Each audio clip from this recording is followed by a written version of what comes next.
Здравствуй. Позволь нам показать, как одна амбициозная идея в течение 5 лет переросла в масштабную организацию, которая стоит на защите природы нашей республики и меняет жизнь людей. Готовы? Поехали!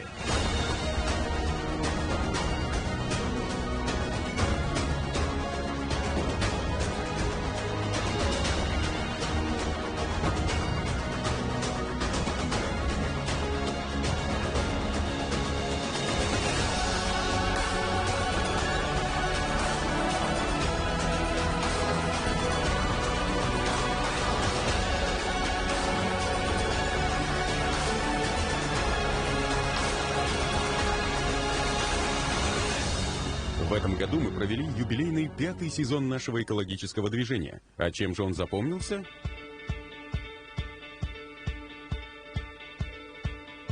Мы уделяем большое внимание природоохранным мероприятиям.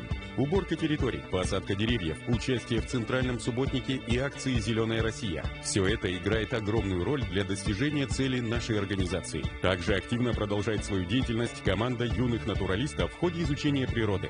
К движению присоединились более 500 юных исследователей, ставшие участниками Республиканского фестиваля юнатов. А подрастающему поколению путем регулярных эко-уроков мы даем необходимые знания. Форум «Эко-волна» – именно та площадка, где участники учатся друг у друга, получают новые знания и находят новых друзей. Ежегодный эко-квест, где ребята выполняли практические и творческие задания, завершился поездкой в Елабугу. А где же мы отдохнули после проделанной нами работы? Конечно же, в палаточном лагере, самом долгожданном мероприятии всего лета. А в ходе дворовых лагерей по республике дети стали участниками спортивных и творческих состязаний и тематических квестов. И завершением нашего сезона стала Республиканская школа актива, где активисты «Будет чисто» получили большой опыт для реализации собственных проектов. Одним из успешных проектов школы актива прошлых лет является эко-блогинг. «Будет чисто» — это люди, их настоящие, самые искренние счастливые улыбки, наполненные любовью и верой в то, что мы делаем для нашей любимой республики Татарстан. Твердое стремление идти вперед и расти еще больше. Этого у нас не отнять.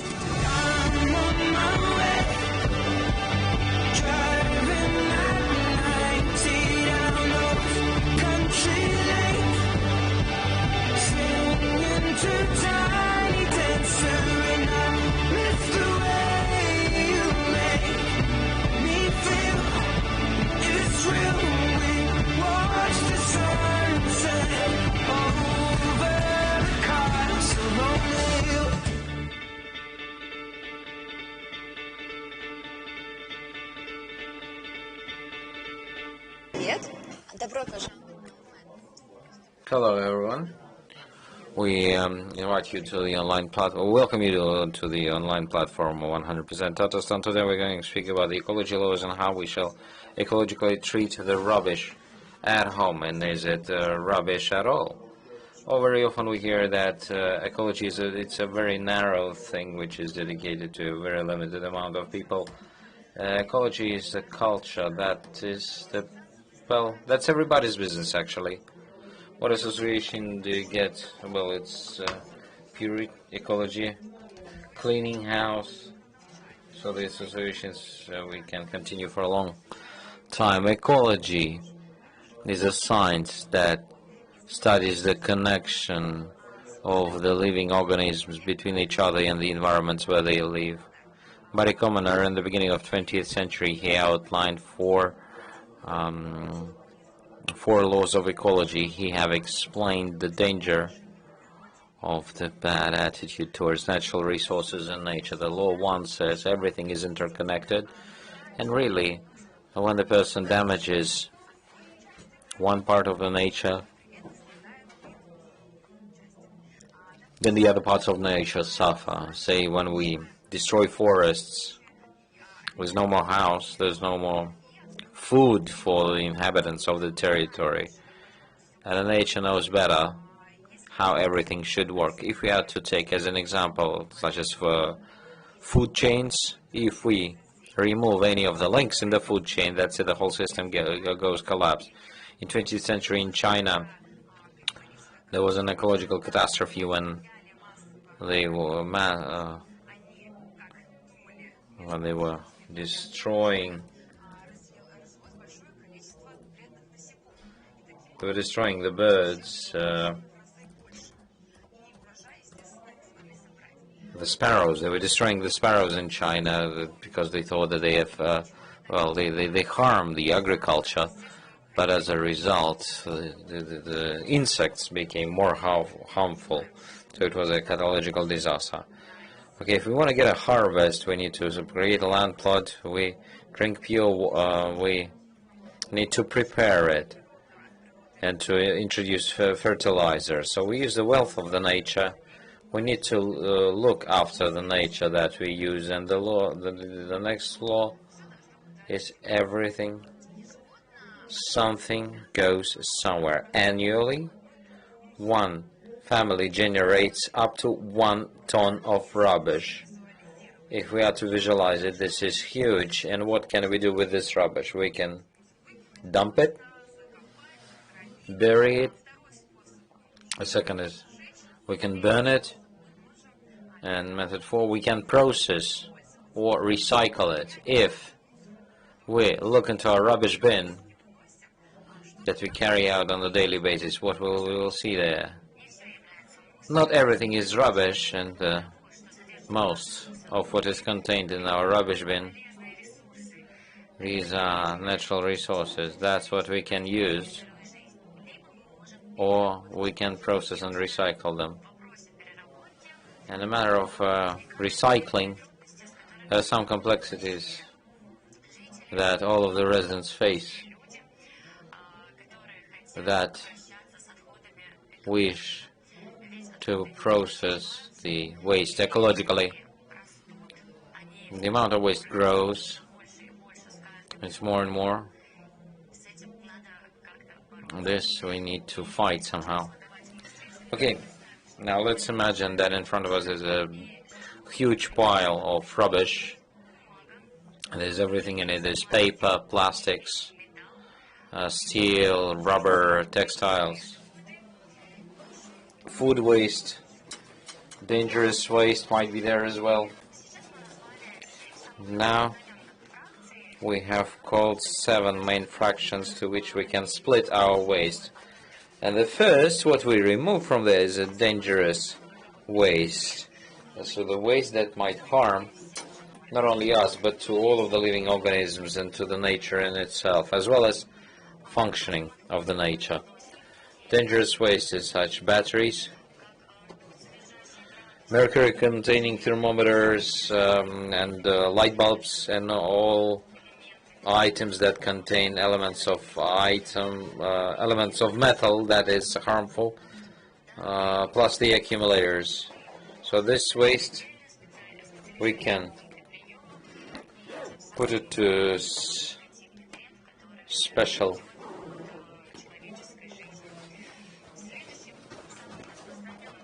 The next and most widely distributed is paper in various forms. It's either office paper, or these are the newspapers, different paper and cardboard packaging that we see in the kitchen.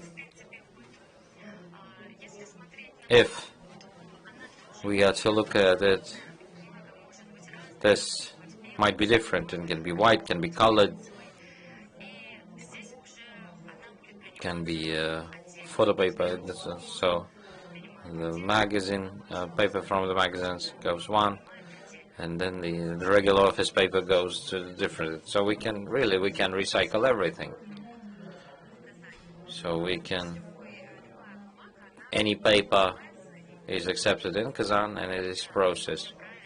Absolutely right. We can process pretty much everything. The main important thing is there are certain volumes of the waste that are there for processing. And now in recycling paper, take some examples that I would like to show.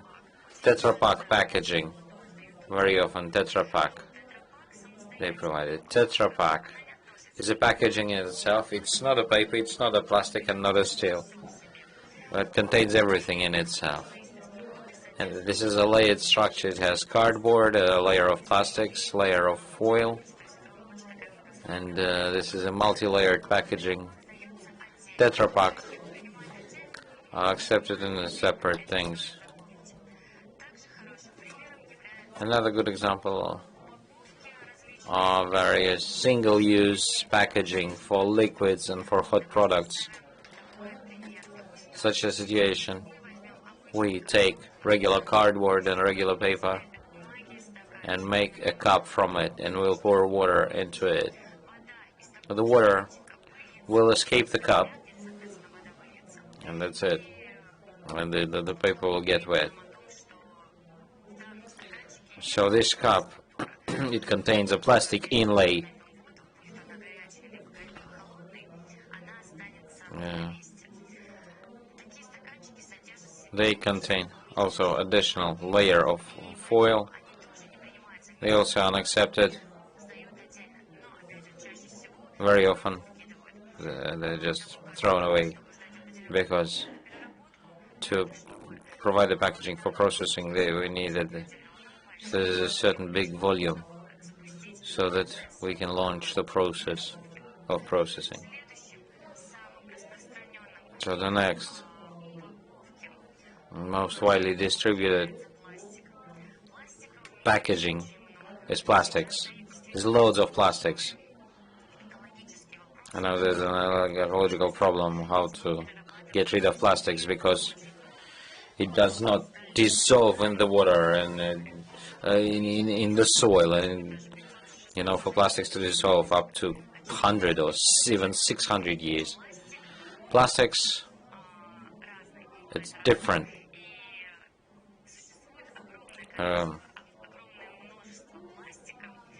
There's loads of plastics that subdivided into 7 markings.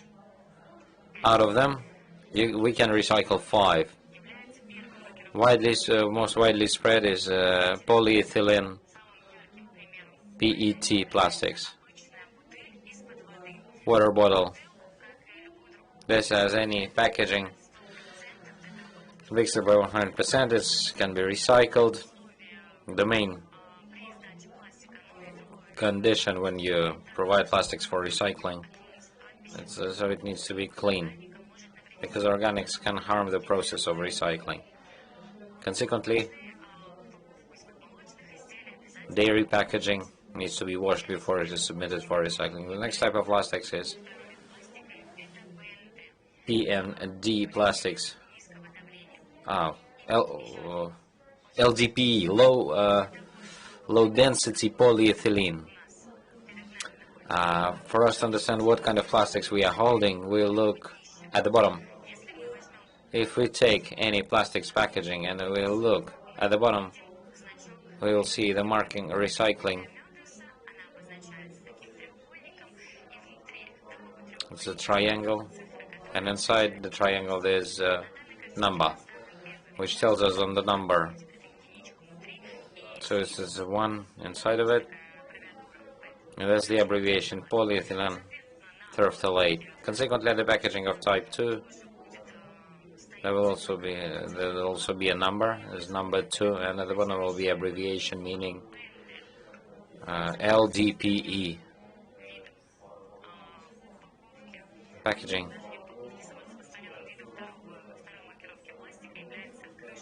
Caps, plastic caps. These are number 2. So the bottle goes separately, caps go separately. Marking 3 is PVC. Out of PVC, various household items are done, such as window frames, doors, wall and floor coverings. And this plastics is not admitted for recycling, or it's admitted very locally, because there are not that many places where this plastics can be processed. Marking number 3, we cannot provide it. Marking number 4 is high density polyethylene. It's HDPE, and the packaging or various various household chemistry. We cannot heat it, so if there will be in this packaging, there will be food. Unfortunately, well,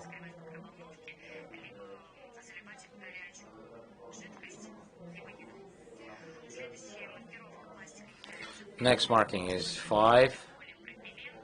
This is PPE, polypropylene. Food packaging, the liquids that we're drinking.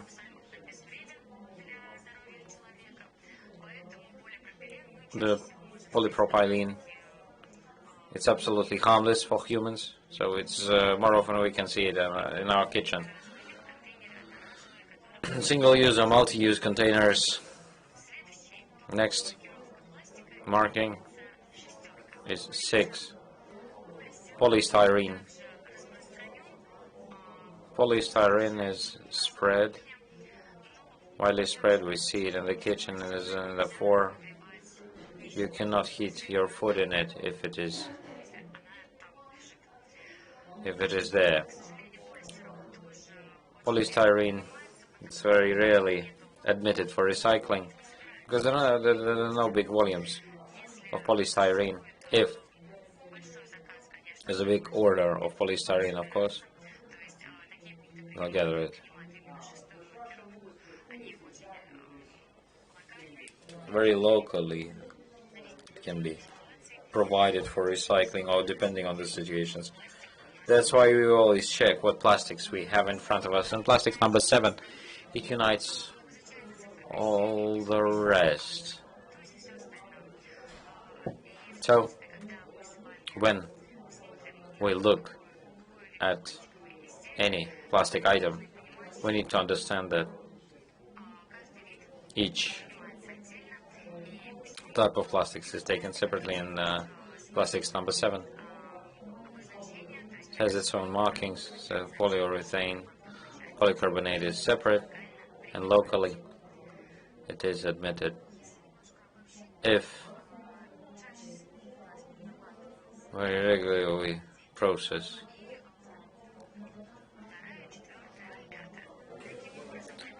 Before number 5, in order to provide the plastics for processing, we need to understand what kind of plastics we have. I shall know that marking of the plastics, we can have a look at it at the bottom of the packaging or the product. If we don't see any markings, there is no such a sign, then unfortunately we are unable to provide this packaging for recycling, because we cannot say 100% exactly what kind of plastics is in front of us. Okay, we have identified what is mark 1, 2, 4, and 5 are the most oftenly recycled plastics. What can we get when we recycle the plastics? When we recycle the plastics, also as a result is similar plastic products, but with lower quality. Also out of plastics we get clothes. The plastics is added to, and it also can work as some filler for the construction. So how many times you need to process the paper, well, the A4 paper, and what can we get from it? Well, the paper can be processed for not more than 4 to 5 times maximum, and then the cellulose loses its characteristics and it becomes waste. The processed paper, it either goes to lower quality paper or packaging for eggs or toilet paper. Similar to any other waste, the paper can go as a filling for any construction materials. We had a look now at 2 types of waste, one related to paper and plastics. In addition to that, we also have metal. In a household rubbish, we can find it in a format of cans and tins made out of iron or ferrum and aluminium can be recycled for multiple times and taken for the recycling. And yeah, all of that can be processed. Everything you need to know about metal is that it can be easily recycled. The next type of waste is textile. Textile is what we wear. Textile is what our furniture, say, is covered. Textile is taken for the recycling, but with the condition that it still has its technological capabilities. Say, if we provide non-worn out clothes, we can wear it, we can use it again if it's not worn out. Then it can be used when producing other textiles, and textile is used as a filler for construction materials.